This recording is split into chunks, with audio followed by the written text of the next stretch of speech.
Shalom y bienvenidos a Vía Haftaj Israel, una frase hebrea que significa amarás a Israel. Esperamos que se queden con nosotros, ya que nuestro maestro, el Dr. Baruch, nos compartirá una enseñanza expositiva de la Biblia. El Dr. Baruch es profesor titular del Instituto Zera Abraham, con sede en Israel. Aunque todos los cursos en el instituto se imparten en hebreo, el Dr. Baruch se complace en compartir esta enseñanza en inglés con doblaje al español. Para más información, visítenos en amarasaisrael.org o descargue nuestra aplicación móvil Mi Estudio Bíblico. Aquí está Baruch y la lección de hoy. ¿Quién es el siervo sufriente de Isaías capítulo 53? Bien, cuando uno honesta y sinceramente examina el texto, lo que podremos observar claramente es que el siervo sufriente no es Israel. No se trata del pueblo judío, sino que en cambio, como vemos en otros pasajes de Isaías, ese siervo sufriente aquí, en Isaías 53, es ciertamente el Mesías. Y en lo que nos enfocaremos en nuestro estudio hoy es en el propósito de por qué Él sufrió. ¿Y qué produjo este siervo por medio de su sufrimiento y de su muerte? La palabra de Dios es muy clara en este punto, y gracias a ello podremos aprender más sobre la misión del Mesías, por qué Dios Padre envió a Dios Hijo a este mundo, y qué fue lo que se logró con su primera venida. Tomen sus Biblias y vayamos juntos a este capítulo, Isaías 53, y, como recordarán, estudiamos los primeros 6 versos la semana pasada y concluimos algo. Es imposible, es ridículo pensar que el siervo sufriente, este personaje del cual el profeta está hablando, describiendo, no hay manera de que este personaje sea el pueblo judío, la nación de Israel. No se está describiendo aquí al sufrimiento que efectivamente el pueblo judío ha atravesado por siglos, sino que está refiriéndose al sufrimiento de un hombre, no de muchos, sino de uno solo, el Mesías de Israel, que fue golpeado por Dios con un propósito, y en este estudio vamos a ver hacia el final de nuestro tiempo de hoy que el énfasis está en el por qué, en cuál fue el resultado de su sufrimiento. Así que vayamos juntos a donde quedamos la semana pasada, Isaías 53, iniciando desde el verso 7. Leemos: oprimido. Esta palabra para opresión aparece por primera vez en la Biblia en el libro de Éxodo, en relación con los capataces, quienes causaban gran sufrimiento a los hebreos en Egipto, forzándoles a la esclavitud y afligiéndoles en gran forma. Lo primero que vemos al iniciar nuestro estudio hoy, en el verso 7, es que el siervo sufriente realmente sufrió, fue fuertemente oprimido y fue afligido. Esta opresión le causó aflicción. Insisto, vemos sufrimiento, de nuevo, describiendo una situación de altísimo dolor. Y luego leemos, continuando con el verso, pero él no abrió su boca, sino que en cambio dice, como cordero al matadero es llevado, como la hembra del carnero, en español decimos oveja, como oveja ante sus trasquiladores, permanece en silencio. Ahora, lo que se recalca aquí es el hecho de que Él guardó silencio. Él no se justificó a sí mismo. Él pudo haber invocado una legión o muchas legiones de ángeles para que le rescataran, pero guardó silencio, y lo que el texto enfatiza es esto: su rendición, su disposición a ser sacrificado, a ser afligido, a ser oprimido, a ser llevado, como veremos en un momento, a la muerte. ¿Y por qué hizo eso? Como el siervo sufriente, él estaba sirviendo a Dios su Padre. Dios Padre envió a Dios Hijo a este mundo con este propósito, para sufrir. Y vamos a enfatizar cuál fue el resultado. ¿Qué se logró por medio del siervo sufriente? ¿Qué se hizo disponible aún al sol de hoy para aquellos que reciban esta obra del siervo sufriente? Una vez más dice, y él no abrió su boca. Verso 8. El verso 8 tiene una información muy interesante. Inicia con la palabra otzer, que significa en hebreo moderno un toque de queda. Pero aquí probablemente está relacionado con el concepto de detener o de ser arrestado y el lugar donde se coloca a quienes son arrestados, es decir, una prisión. Así que significa de prisión y de juicio. Y sabemos algo. Él fue arrestado y en última instancia él fue llevado a juicio a manos de Poncio Pilato. Así que de esto es de lo que el texto nos está dando luces.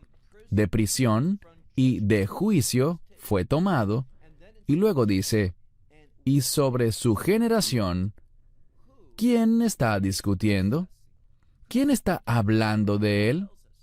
Y esto nos dice que su generación no entendió el significado de lo que estaba sucediendo. Para ellos, ¿qué importa? Arrestaron a alguien que fue llevado al tribunal y a juicio, y ahora vamos a ver que él será también ejecutado. Pero el mundo en ese momento, su generación, no mostró el menor interés en su caso. Guardaron silencio. Y por lo tanto leemos al continuar en el verso 8, que dice, Ki nixar mei eritz haim, que significa, por tal razón, nadie habló. A nadie le preocupaba la verdad, a nadie le preocupaba la justicia. Como Poncio Pilato preguntó, ¿qué es la verdad? Y por tanto, él fue decretado, él fue cortado de la tierra de los vivientes. Y ahora me gustaría enfatizar esta última parte del verso 8, que él fue cortado de la tierra de los vivientes. ¿Por qué razón? Dice aquí, mi peisha, a mí, debido a la transgresión de mi pueblo. Bien, a mí esto me resulta muy claro. Él estaba sufriendo por su pueblo, por la transgresión de mi pueblo, dice aquí. Él sufrió por Israel. Obviamente, y veremos una referencia a esto en un momento, su obra, lo que logró con su muerte y por supuesto con su resurrección, por medio de eso, este mensaje de esperanza va primero para Israel, para su pueblo, pero se extiende hacia toda la humanidad. Todos ahora tienen una oportunidad. Los cielos declaran la gloria de Dios. Su creación muestra que hay un Dios que crea y pone las cosas en orden. Y si buscamos a este Dios creador, Él nos guiará a este mensaje. La Escritura lo promete. Si buscas a Dios, lo encontrarás. Y si quieres conocer la verdad, Dios te dará su verdad, y todo inicia justo allí, en el mensaje del Evangelio. ¿Qué es el Evangelio?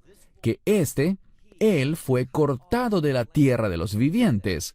¿Qué significa esto? Que murió y hubo un propósito con su muerte, dice aquí, debido a la transgresión de mi pueblo.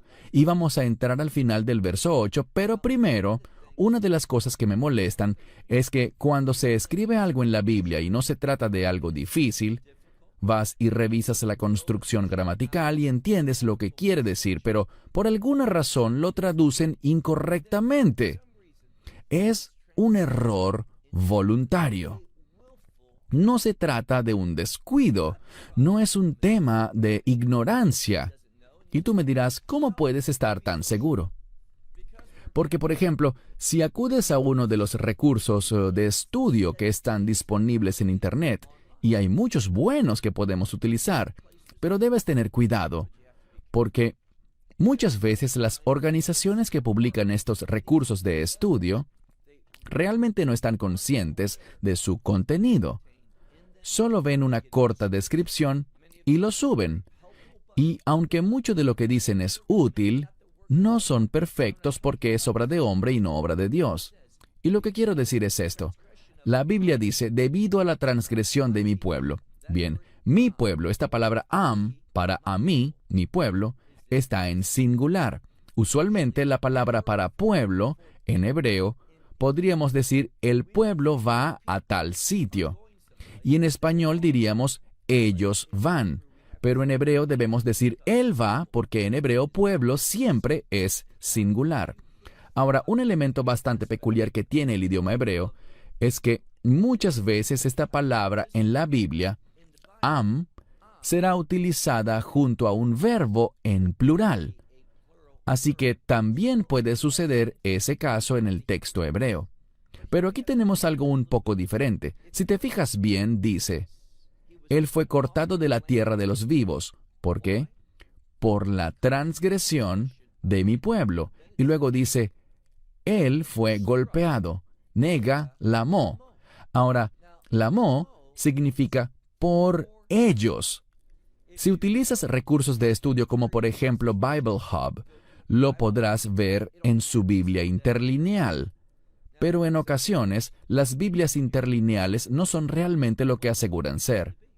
En Bible Hub y en muchos otros sitios en Internet, lo que ocurre es que ellos simplemente toman un texto, en este caso la traducción New American Standard, y reorganizan todo para que corresponda la traducción con el texto hebreo o griego, dependiendo si estamos viendo el Antiguo o el Nuevo Testamento. Pero si te fijas bien, ellos presentan esta palabra, lamó, y debajo de ella verás que dice que es parte del discurso, en tercera persona masculino plural. ¿Cómo se dice la tercera persona masculino plural? En este caso, ellos. Así que él fue golpeado por ellos. Lo que eso significa es que va más allá de mi pueblo, va más allá de simplemente los hijos de Israel. Es muy significativo que esto esté en plural, que él fue golpeado por ellos en plural. Pero con mucha frecuencia, las traducciones de las Escrituras no reflejan la literalidad del texto. Avancemos ahora al verso 9. Aquí leemos, y dispuso con los malvados su sepultura. Es decir, los malvados, en este caso, es solo un sinónimo para otros seres humanos. Me explico. Él fue colocado en una tumba en el mismo lugar donde otras personas del área circunvecina eran también sepultadas, y por cierto, si verdaderamente, no lo sabemos con certeza, pero si la famosa tumba del jardín en Jerusalén es realmente la tumba de José de Arimatea, la cual preparó para sí y para Yeshua, temporalmente, como todos sabemos, queda en una área alrededor de Jerusalén donde se encuentran numerosos sepulcros también. Incluso las tumbas de los reyes de Israel se encuentran en esa área. Así que volviendo al punto, el término malvados en este contexto simplemente nos habla sobre los seres humanos, y que a pesar de que Él es el Mesías de Israel, el Hijo de Dios, el precioso Redentor, su cuerpo fue echado en una tumba humana, es lo que se nos dice aquí. Y luego añade, y con los ricos en su muerte, es decir, que a la hora de su muerte estuvo rodeado de individuos, de otros hombres, y, por ejemplo, sabemos que José de Arimatea era un hombre rico, así que en su muerte, ¿qué pasó? Fue echado no solo en una tumba humana, o una tumba para humanos, sino en el sepulcro de un individuo sumamente rico. Es interesante que Isaías, y estamos leyendo un texto escrito cerca de 700 años antes de Cristo, Isaías profetizó detalles que el Mesías moriría y sería echado en un sepulcro, y que esa tumba y su muerte serían ¿cómo? Entre los malvados y en la tumba de un hombre rico. Algo muy interesante. Y luego dice con respecto a su muerte, porque el contexto es que él fue cortado de la tierra de los vivos, y agrega, aunque ninguna violencia hizo él. Él no hizo nada malo. Él fue cortado, pero no fue por causa de un castigo al haber hecho algo malo.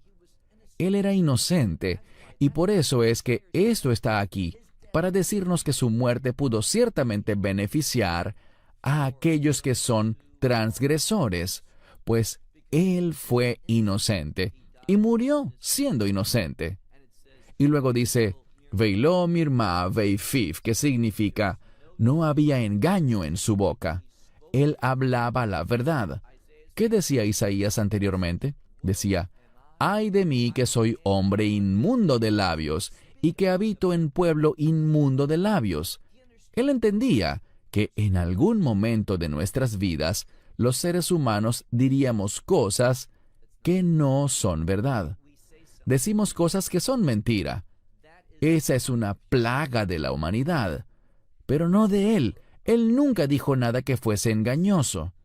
Él nunca hizo nada que estuviese mal, que fuese incorrecto. Él murió, recibió esa sentencia, ese decreto de ser cortado de la tierra de los vivos y ejecutado, pero era inocente. Verso 10. Y el Señor deseaba quebrantarle. Y luego leemos una expresión que significa hacerlo enfermar. Insisto, debemos recordar lo que hablamos en el video anterior cuando estudiamos la primera mitad de Isaías 53, pero esta idea de enfermedad es simplemente una expresión que se refiere al resultado o a las consecuencias del pecado. Así que de la misma manera que Dios, con el fin de que el Mesías sufriera el castigo del pecado humano, no de su pecado, el Mesías no pecó, sino tu pecado y mi pecado. Leemos que a Dios le complació, porque Él conocía el resultado glorioso que vendría, la redención que emanaría de esto.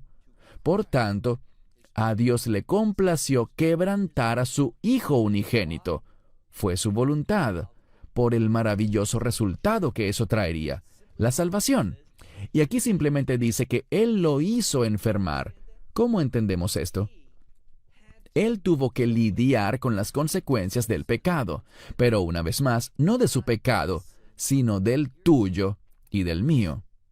Es muy importante cuando vemos esta palabra que significa hacerse enfermar, que entendamos que esto habla de uno que cayó en ese estado, pero sin merecerlo. Es decir, Él no pecó. No había razón para que Él tuviese que sufrir las consecuencias del pecado, sino que alguien más produjo que Él experimentara todo eso. Y también dice la razón, ya que lo has dispuesto como una ofrenda por la culpa. Es decir, en la Torá hay diferentes tipos de ofrendas. Una es llamada la ofrenda por la culpa, y ella habla de condenación. La ofreces porque eres culpable, la ofreces porque eres digno de una condena. Y lo que la Escritura nos dice aquí, mira el contexto una vez más, ya que lo has dispuesto, es decir, has dispuesto su alma, su misma esencia, lo que comunica es que Dios lo ha designado como ofrenda por la culpa. Él recibe toda la culpa. Él tomó sobre sí mismo toda la condenación. Él, que era inocente, pero se hizo a sí mismo, o más bien Dios fue quien lo hizo, que fuese visto por Dios como ofrenda por la culpa, para pagar así el precio. Y noten lo que dice, quiero traducirlo literalmente. Dice, la simiente verá. Algunas traducciones, y todo depende del enfoque que le dé el traductor a este texto, puesto que si fuese griego lo sabríamos con certeza, pero al ser hebreo no es tan exacto en este aspecto de la gramática. Así que puede decir tanto, la simiente verá, o él verá a su descendencia. Es decir, que debido a que él se convirtió en esta ofrenda por la culpa, él será testigo de algo. Él percibirá el resultado de su descendencia. ¿Y cuál será? Podría ser que su descendencia verá lo que sucederá, lo entenderá y prolongará sus días, o sea, Como resultado de lo que Él hizo, la vida será prolongada, y esta frase es una pista que apunta a la vida eterna, a que ya no seremos limitados por la muerte, sino que nos extenderemos, iremos más allá, venceremos lo que conocemos como la muerte natural. Y dice, el Señor, y el deleite del Señor estaba en su mano, y Él tuvo éxito. Es decir, todo lo que Él hizo, lo hizo con el fin de agradar a su Padre Celestial. Dios el Padre tenía una voluntad y un plan. Y dice aquí que este plan deleitó a Dios. ¿Por qué? Porque tomó a aquellos que no podían ser bendecidos, que no podían experimentar la vida, la verdadera vida. Tomó a estas personas que estaban perdidas, sin esperanza. Y este Hijo de Dios, debido a que fue cortado de la tierra de los vivos, debido a que se convirtió en la ofrenda por nuestra culpa, por todas esas razones, vemos algo, que el plan de Dios, el maravilloso plan de Dios que le deleitó, pudo ser cumplido. Y el Mesías tuvo, dice la última palabra aquí, Islaj. Él tuvo éxito. Él es aquel que cumplió la voluntad de Dios, lo que a Dios le deleitaba, lo que Dios quería que sucediera. Pasemos ahora al verso 11. El verso 11 dice, debido, y vemos la palabra para desde en hebreo, pero a veces la palabra desde, como en desde esto, significa debido a esto, como resultado de esto, producto de esto. Así que leemos, debido a la angustia de su alma, es decir, lo que estaba atravesando. Entendemos que Él sufrió no solo físicamente, sino también espiritualmente. ¿Cómo lo sabemos? Bien. ¿Qué dijo el Mesías sobre la cruz? Dijo, Padre, ¿por qué me has abandonado? ¿Por qué dijo eso? Porque en ese momento, cuando Él se convirtió en pecado por nosotros, aquel que no conocía el pecado, el que nunca pecó, al volverse pecado, en ese momento su relación eterna, que tenía desde la eternidad con el Padre, al volverse pecado en la cruz, esa relación momentáneamente se rompió. El pecado nos separa de Dios. Por esto es que dijo, ¿por qué me has abandonado? ¿Y de qué nos habla esto? Del mismo asunto, cuando dice, la angustia de su alma. Ese sufrimiento que estaba atravesando, esa dura prueba. Pero noten, debido a que Él pasó por eso, dice, Él verá, Él será testigo del resultado de la cruz, lo que la cruz produciría. Y añade, y quedará satisfecho. ¿Sabes qué tiene esto? Una inmensa implicación teológica, y es la siguiente. La cruz es suficiente. No tenemos que hacer nada para conservar nuestra salvación. Les compartiré una experiencia que tuve la semana pasada. Conversaba con un paisano israelita quien me vino a visitar y discutíamos sobre algunos planes que quizás haríamos juntos. Y él me dijo algo. Me dijo, no, la cruz de Cristo es grandiosa, pero, me dijo, nosotros somos llamados a trabajar duro para ganarnos el cielo. Bien, piénsalo. Él lo dijo en hebreo. Dislav Hamashiach Metsuyan. La cruz de Cristo es excelente. Ava Anachla Serajin Lehit Mamet que Deili Kanes Leimahut Hashem. Pero tenemos que trabajar duro con el fin de entrar al reino de los cielos. Lo que me dijo es esto. La cruz no es suficiente. Es la cruz más nuestras buenas obras. Esa es una herejía. Es falso e incorrecto. Y por lo tanto, cuando vemos lo que dice la palabra de Dios, dice, Él tuvo éxito. Él lo logró. Y cuando vemos el resultado de su obra, lo que dice aquí es que el esfuerzo, el trabajo de su alma, miró y quedó satisfecho. Ahora pasemos a la siguiente porción del verso 11. Veidato yetztik sadik abdi lerabim, que significa, con su conocimiento, es decir, sabiéndolo, conocer lo que el Mesías hizo, entender bien eso, ¿qué resultado trae? El justo, mi siervo justo, vemos la palabra abdi, sadik abdi, mi siervo justo, justificará, es decir, hará justos a muchos. Por esta razón es que él estaba complacido, satisfecho ante el esfuerzo, el trabajo, la obra de su alma, es decir, lo que hizo en la cruz. Todo esto que produjo, este siervo justo, produjo la justificación de muchos. Esto es lo que este pasaje de Isaías 53, a mitad del verso 11, nos comunica. Y luego leemos, y su iniquidad y sus iniquidades, él cargó, él llevó, en otras palabras, él sufrió. Esto deja muy claro por qué fue a la cruz, por qué sufrió. Sufrió por sus transgresiones, sus iniquidades. Y cuando vemos el resultado, él estuvo satisfecho. Y es al entender lo que él hizo, al conocerlo a él, que muchos serán justificados. ¿Por quién? Por este siervo justo. Como dice aquí en el texto, mi siervo justo. Pasemos al último verso, el 12.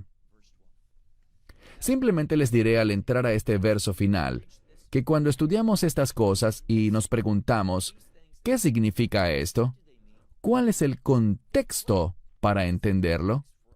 Y cuando vemos esto con sinceridad y honestidad, sin intenciones preconcebidas para que el texto implique tal o cual cosa, tenemos obligatoriamente que estar de acuerdo en que esto no habla de Israel, sino de un individuo, uno que sufrió profundamente por las transgresiones de su pueblo, con el fin de que su trabajo beneficiara a muchas personas y que éstas no recibieran el castigo merecido por su culpa. Esto es lo que dice la Escritura. Leamos el verso 12. Por tanto, yo les dividiré para él muchos. Bien, probablemente lo que quiera decir es que yo separaré una porción que es para él, apartaré su porción con muchos. Y la palabra Harbei o Rabim, en este caso, puede significar un número muy grande, es decir, que esto tiene un gran impacto. El reino de Dios, aunque sabemos que el camino al reino es angosto y difícil y solo pocos lo encuentran, pero estos pocos, comparados con las masas que han sido creadas, aún son muchas personas. Mira de nuevo. Por tanto, yo le daré su porción, dividiré su porción para él con muchos, queriendo decir, a muchos otros, lo que él logró, su porción, lo que ha logrado, se lo daré a muchos también. Ellos se beneficiarán con su obra.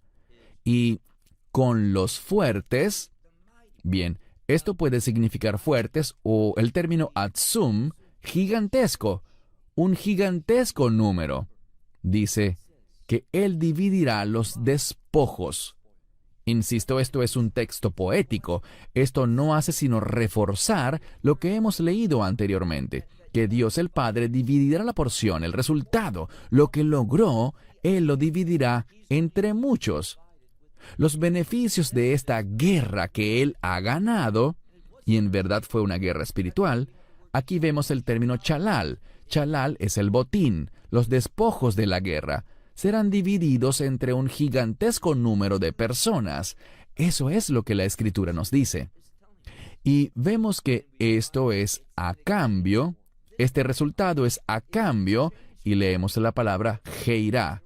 Geirá literalmente significa ser desnudado. Bien, no está hablando del hecho de que lo desnudaron al crucificarlo, sino que nos comunica más bien que Él se despojó, Él lo entregó todo.